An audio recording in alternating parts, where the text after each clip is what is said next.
கொடுங்க, யார் யாருக்கு என்ன கிடைச்சிருக்குன்னு சொல்லுங்க. இதைத்தானே சார் நீதிமன்றம் கேட்குது. ஏன் நீதிமன்றம் தலையிடுது?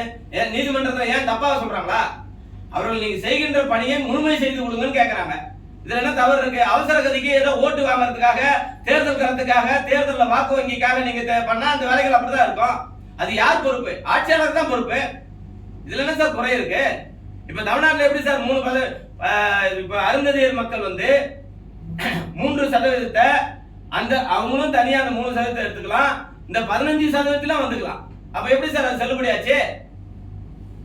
தமிழக அரசு சொல்றீங்க, அரசு அதான சொல்லுது, திமுக ஆட்சி அதான சொல்லுது சார். அதுதான் இது என்னன்னா, எங்களுக்கு வலி பசி, எங்களை பாராமுகமா போறீங்கன்ற வேதனையில இருக்கோம்.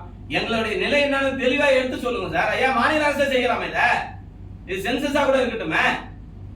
நீங்க எடுத்துட்டு இந்த மாதிரி இவ்வளவு பேர் படிச்சிருக்கீங்க, இவ்வளவு பேர் வேலையில இருக்கிறீங்க சார். நான் கேட்கறேன் சார், இந்த 35 வருஷத்துல ஐபிஎஸ் ஐஏஎஸ் படிச்சவங்க எத்தனை பேர் சார் தமிழ்நாட்டில் யாதவ மக்கள்ல?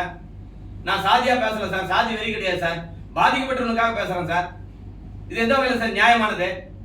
அப்போ ஒரு 108 சாதிகளை மாத்திரம் பின்னில் இருக்கான், வழியில இருக்கிறான்னு சொல்லி அந்த வாய்ப்புகளை ஏற்படுத்தி கொடுக்குற அரசாங்கம், அவனோட சக தோழனா இருக்கிற, அதே தெருவில் வாழற இந்த சமுதாயத்தை சேர்ந்த, காலில் செருப்பு இல்லாத, தலையில எண்ணெய் இல்லாத, அன்றாடம் காசியா வாழ்ந்துட்டு இருக்கான அவனுடைய நிலை என்ன சார்? ஏன் சார் இதை மட்டும் பார்க்கல?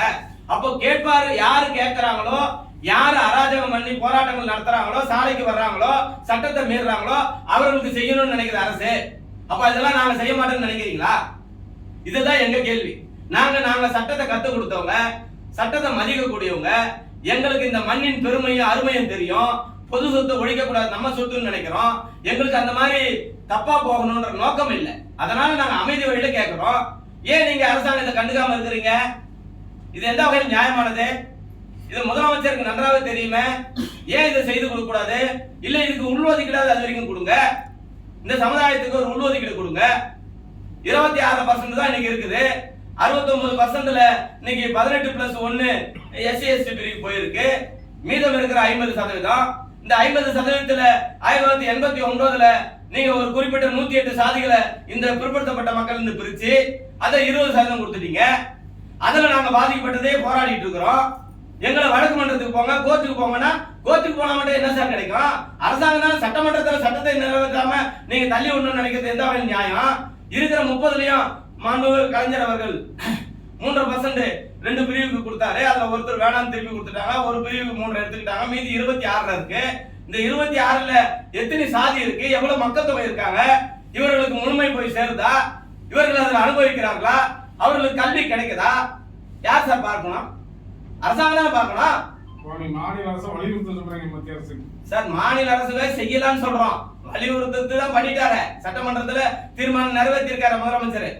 அது மத்திய அரசு இதை செய்யணும். நாங்க நாடு தழுவிய போராட்டத்தை ஆரம்பிக்கிறோம், புரியுதுங்களா? நாங்க ஏதோ சென்னையில மாத்திரம், தமிழ்நாட்டில் மாத்திரம் இல்ல, இந்தியா முழுக்க எல்லா மாநிலத்தையும் இதுக்கான நிலைகளை எடுத்துட்டு வர்றோம். நாங்க நாடு தழுவிய இந்தியாவில் இந்த போராட்ட காலத்துக்கு வர தயாராயிட்டோம். இதுக்கு மேலே அமைதி காத்து போக முடியாது. 35 ஆண்டு காலம் 2 தலைமுறை போச்சு. இன்னும் எப்படி அமைதி காத்து போறது? இந்த நிலை வரக்கூடாதுன்றதா உங்கள் வாயிலா தெரியப்படுத்தி அரசாங்கம் உடனடியா செய்ய வேண்டும் என்று கேட்டுக்கொள்கிறேன். சார், எல்லா அமைப்பு சார், அமைப்பு தனியா பண்ண போறீங்களா? இல்ல சார், யாதவர்கள் அத்தனை பேரும் எங்களோட தான். நிறைய அமைப்பு இருந்தா என்ன, ஒரு வட்டாரத்துக்கு ஒரு அமைப்பு இருக்கு.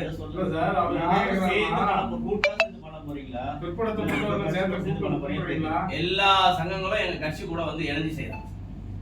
யாரும் மறுத்து ஒருத்தராவது யாராவது இந்த சங்கம் நாங்க இல்ல அப்படின்னு ஒருத்தர் சொல்ல மாட்டாங்க. சொல்றதுக்கான வாய்ப்புகள் எங்கேயா இருந்தா நீங்களும் சொல்லுங்க. ஒட்டுமொத்த சமூகத்தோட பிரச்சனை, எல்லாரையும் அரவணைக்கிறோம். யாரும் எங்களை விட்டு பிரிஞ்சு எல்லாம் போகல. எங்களோட எல்லாரும் அனைத்து அரசியல் தலைவருக்கும் அழைப்பு கொடுக்கிறோம். எங்களுக்கு எந்த கட்சி மீதும் விருப்பம் எங்க பண்ண போறீங்க சார்? தேதியை விரைவில் அறிவிக்கிறோம். நிர்வாக குழுல முடிவு எடுத்திருக்கிறோம். அந்த தேதி, அதுக்கான பணிகள் இதெல்லாம் முழுமையாகும். முதல்ல தமிழ்நாட்டுல, சென்னை மட்டும் இல்ல, எல்லா மாவட்டங்களும் நடத்துறோம். எல்லா மாவட்டங்களையும் நடத்துறோம். முதல்ல தமிழ்நாடு, அடுத்தடுத்து ஒரு சில நீங்க வந்து தெலுங்கானா, ஆந்திரா, கர்நாடகா, பாண்டிச்சேரி, கேரளா, இது முழுக்க மொத்தமா பேசி முடிச்சிட்டோம். இப்ப இங்க எல்லாம் போராட்ட காலங்களுக்கான தேதிகள் விரைவில் அறிவிக்கப்படும். அதுக்கான பணிகளை செய்துட்டோம்.